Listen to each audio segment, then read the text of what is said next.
Assalamualaikum warahmatullahi wabarakatuh. Innal hamdalillah wassalatu wassalamu ala man la nabiyya ba'd. Amma ba'du fa'a'udzu billahi minasy syaithanir rajim. Bismillahirrahmanirrahim. Iqra' bismi rabbikal ladzi khalaq. Khalaqal insana min 'alaq. Iqra' wa rabbukal akram. Qala Rasulullah sallallahu alaihi wasallam Talabul ilmi fariidatun ala kulli muslim. Sadaqallahul azim wa sadaqa rasulun nabiyul karim. আল্লাহ তাআলার দরবারে শুকরিয়া যে আল্লাহ রাব্বুল আলামিন আমাদেরকে সুস্থতার সাথে আরেকটি গুরুত্বপূর্ণ ভিডিও নিয়ে উপস্থিত হওয়ার তৌফিক দান করেছেন। ধারাবাহিক আজকের আলোচনার মূল বিষয় হল প্যারেন্টিং বিষয়ে শিক্ষকদের ভূমিকা। প্যারেন্টিং বিষয়ে যেরকম অভিভাবকের ভূমিকা থাকে, ঠিক তেমনিভাবে শিক্ষকদের কিছু ভূমিকা আছে। এই ভূমিকা সম্পর্কে আলোচনা করা। শিক্ষক এবং অভিভাবক উভয়ে একটি শিশুর বিকাশের প্রধান ভূমিকা পালন করেন। তো যে কথাটা বলতেছি যে শিক্ষক এবং অভিভাবক, কারণ একজন ছাত্র, একজন শিক্ষার্থী বা একজন ছেলে বা মেয়ের মেধা বিকাশের জন্য যেরকম অভিভাবকের গুরুত্ব থাকে, কিছু কিছু অভিভাবকের গুরুত্ব থাকে শিক্ষিত অভিভাবক হলে, ঠিক তেমনিভাবে একজন শিক্ষকেরও প্রধান ভূমিকাই থাকে হলো তার মেধা বিকাশ করা। তার মেধা বিকাশে মেধা বিকাশে ছাত্র বা শিক্ষার্থীর মেধা বিকাশে শিক্ষকের সবচেয়ে বড় ভূমিকা থাকে। একজন শিক্ষকের পর্যবেক্ষণ, মনোযোগ এবং সহানুভূতিশীল যোগাযোগ অভিভাবকের জন্য হতে পারে একটি গুরুত্বপূর্ণ দিক নির্দেশনা। বিশেষ করে শিক্ষার্থীর আচরণগত সমস্যা মোকাবেলায় এই সহযোগিতা অপরিহার্য। সেজন্য সকল শিক্ষকের উচিত অভিভাবকের সাথে সম্পর্ক বজায় রাখা। যতটুকু না হলেই নয়, ততটুকু সম্পর্ক বজায় রাখা। ছাত্রছাত্রীদের লেখাপড়ার উন্নয়ন করবে। শিক্ষকের যদি প্রয়োজন হয়, একজন অভিভাবকের সাথে যোগাযোগ রাখা, প্রয়োজনে যোগাযোগ রাখা।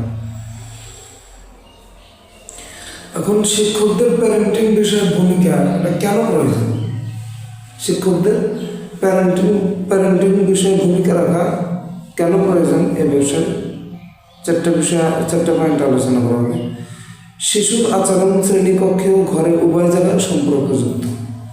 ঘরের মধ্যেও শিশুর আচরণ, আবার শ্রেণীকক্ষেও শিশুর আচরণ সম্পর্কযুক্ত আছে। ঘরের যতক্ষণ শিশু একজন ছাত্র থাকবে ততক্ষণ বাবা মার অধীনে থাকে, আর ক্লাসে আসলে, শ্রেণীকক্ষে আসলে শিক্ষকের অধীনে থাকে। অভিভাবকের অনেক সময় শিশুদের সমস্যার মূল কারণ বোঝা কঠিন হয়ে পড়ে।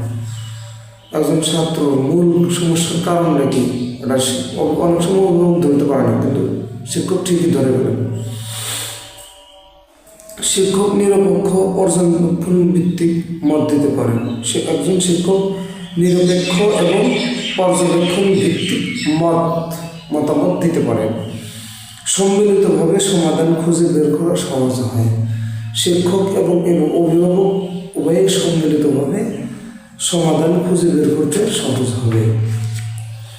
2 নম্বর, সাধারণ আচরণগত সমস্যার কিছু ধরন আছে। এই ধরনগুলো আমরা জানব এবং সমস্যার সমাধান এবং এর লক্ষণ আমরা জানব। অতিরিক্ত আক্রমণাত্মক আচরণ যদি একজন শিক্ষার্থীর মধ্যে থাকে, এটা একটা মূল সমস্যা। যে অতিরিক্ত আক্রমণাত্মক আচরণ, এর লক্ষণ কি? অন্যদের মারধর করা, রেগে যাওয়া বা জিনিস ভাঙা। একজন শিক্ষার্থীর মধ্যে অভ্যাসটা থাকবে, সমস্যার লক্ষণ থাকবে। আর একটা সমস্যা হলো অতিরিক্ত নীরবতা। এখন অতিরিক্ত নীরবতা থাকলে লক্ষণ কি, কীভাবে বুঝবো? কারোর সঙ্গে না আসা, ক্লাসে চুপচাপ থাকা, এর একটা সমস্যা। আর একটা সমস্যা হলো মনোযোগের ঘাটতি। মনোযোগের ঘাটতি হলো নিয়মিত ক্লাসে অমনোযোগিতা, পড়া না রাখা, পড়ার মধ্যে মনোযোগ না থাকা। আর একটা সমস্যা হলো মিথ্যা বলা বা পালিয়ে যাওয়া। মিথ্যা বলা বা পালিয়ে যাওয়া একটা লক্ষণ হলো দায়িত্ব এড়িয়ে যাওয়া বা অসততা। আর আরেকটা সমস্যা হলো অন্যদের বিরক্ত করা। একজন শিক্ষার্থী আরেকজন শিক্ষার্থীকে বিরক্ত করে, ক্লাসে চিৎকার করে, সহপাঠীদের ডিস্টার্ব করে, এটা লক্ষণ। এখন এই সমস্ত সমস্যাগুলো কীভাবে আমি সমাধান করব? পর্যবেক্ষণ এবং নোট রাখতে হবে। শিক্ষার্থীর আচরণ নিয়মিত পর্যবেক্ষণ করে লিপিবদ্ধ করা, লিখে রাখা। কোন সময় এবং কোন পরিবেশে আচরণটি বেশি দেখা যায় তা লক্ষ্য করা। কোন সময়, কখন আর কোন পরিবেশে এই আচরণটা, এই সমস্যাগত আচরণটা বেশি দেখা যেতেছে, এটা লক্ষ্য রাখা, নোট করে রাখা। এবং সহানুভূতিশীলভাবে আলোচনা করা ও অভিভাবকের সাথে বিষয়টা আলোচনা করা। শিক্ষার্থীর আচরণ নিয়মিত পর্যবেক্ষণ করে লিপিবদ্ধ করে রাখা। আর অভিভাবকদের দোষারোপ না করে শিশুর প্রতি যত্নের বিষয়ে তুলে ধরা। কোনো অভিভাবককে দোষারোপ না করে, সরাসরি দোষারোপ না করে শিশুর প্রতি, ছাত্রের প্রতি, ছেলের প্রতি বা মেয়েদের প্রতি যত্ন নেওয়ার প্রতি গুরুত্ব আরোপ করা। আপনার সন্তান এটা করে, এটা করে, ওটা করে, এটা না বলে এভাবে বলা যে আপনার সন্তানের মধ্যে এই বিষয়টা লক্ষ্য করা যাচ্ছে, এই বিষয়টা দেখলে একটু ভালো হয়। সমাধানের পরামর্শ দেওয়া। ঘরে বসে কাটানো, ডিভাইস ব্যবহারের সীমাবদ্ধতা, ঘুমের রুটিন, এগুলো তৈরি করে দেওয়া। ইতিবাচক প্রশংসা, পুরস্কারের কৌশল, প্রয়োজনে কাউন্সিলিং, বিশেষজ্ঞদের দেখানোর পরামর্শ। এটা একান্তভাবে অভিভাবকদের সাথে আলোচনা করা। অভিভাবকদের সঙ্গে গঠনমূলক যোগাযোগের কৌশল, সহানুভূতিশীল আচরণ, অভিভাবককে সহযোগী হিসেবে দেখানো, নিয়মিত যোগাযোগ, শুধু সমস্যা হলে নয়, উন্নতির সময় অভিভাবককে জানানো, পজিটিভ রিপোর্ট শেয়ার করা, শিশুর ভালো আচরণগুলো তার অভিভাবকের সামনে তুলে ধরা, বোঝাও শোনা, অভিভাবকের দৃষ্টিভঙ্গি মনোযোগ দিয়ে শোনা, অভিভাবকের দৃষ্টিভঙ্গি মনোযোগ দিয়ে শুনতে হবে। আরেকটা হলো প্যারেন্ট টিচার মিটিং, পিটিএম, পারস্পরিক আলোচনার সুযোগ তৈরি করা। শিক্ষক কীভাবে পরামর্শ দিতে পারে, একজন শিক্ষক অভিভাবককে কীভাবে পরামর্শ দেবে এই সম্পর্কে কথা পরামর্শ দিন। যেমন যখন সে মনোযোগ হারায় তখন 10 মিনিট বিরতি দিলে কাজে ফিরে আসে, 10 মিনিট বিরতি দিয়ে আবার কাজে ফিরে আসে। ছোট ছোট ধাপ সাজিয়ে দেওয়া। প্রয়োজনে চাইল্ড সাইকোলজিস্ট বা কাউন্সিলিং নাম উল্লেখ করা। সহযোগিতার টোনে কথা বলা, শাসনের টোনে নয়। সহযোগিতার ভাষায় কথা বলা, শাসনের ভাষায় নয়। 6 নম্বর হলো ঘর এবং স্কুলের সমন্বয়ে আচরণ উন্নয়ন করা।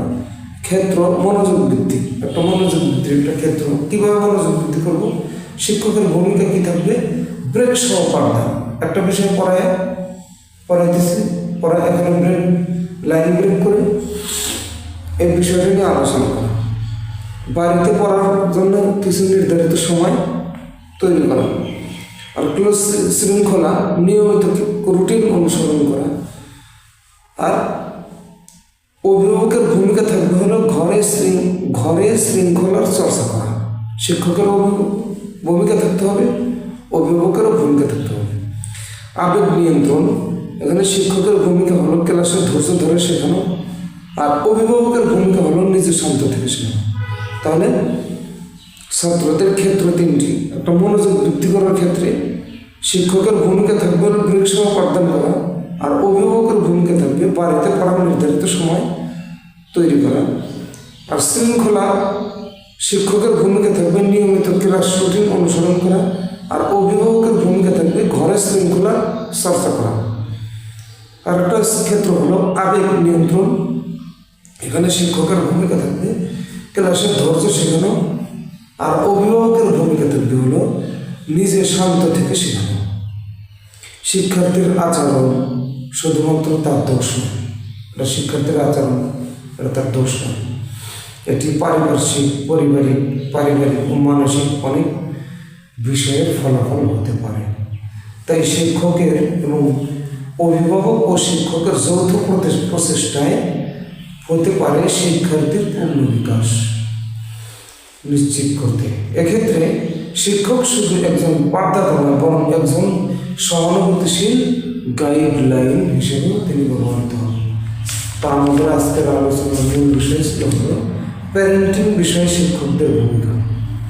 প্যারেন্টিং বিষয়ে শিক্ষকদের ভূমিকা এ বিষয়ে কয়েকটি পয়েন্টে আলোচনা করা হয়েছে। 1 নম্বর হলো কেন শিক্ষকদের প্যারেন্টিং বিষয়ে ভূমিকা প্রয়োজন। 2 নম্বর সাধারণ আচরণগত সমস্যার ধরন। 3 নম্বর শিক্ষকদের করণীয়। আর 4 নম্বর অভিভাবকের সঙ্গে গঠনমূলক যোগাযোগ রাখা। 6 নম্বর 5 নম্বর শিক্ষক কীভাবে পরামর্শ দিতে পারেন। আর 6 নম্বর ঘর এবং স্কুলের সমন্বয়ে আচরণ উন্নয়ন করা। এই আমরা 6টি পয়েন্টে আমরা আলোচনা করলাম প্যারেন্টিং বিষয়ে শিক্ষকের ভূমিকা নিয়ে। আশা করি ভিডিওটা আপনাদের কাছে ভালো লাগবে, নিজেরাও দেখবেন এবং আপনার সহকর্মী সহপাঠীদের সাথে শেয়ার করে দেবেন। অভিভাবকদেরকেও দেখার জন্য সুযোগ করে দেবেন। অভিভাবকদেরকেও দেখার জন্য, ভিডিওগুলো দেখার জন্য ছাত্রদের অভিভাবক যারা আছে তাদের সাথে শেয়ার করে দেবেন। তারাও যেন ভিডিওটা দেখতে পারে, তারাও যেন কিছু উপকৃত হতে পারে। আর কথার মধ্যে কোনো রকম ভুল পরিলক্ষিত হইলে কমেন্ট বক্সে উল্লেখ করার জন্য আহ্বান জানাচ্ছি। আসসালামু আলাইকুম ওয়া রাহমাতুল্লাহি ওয়া বারাকাতুহু।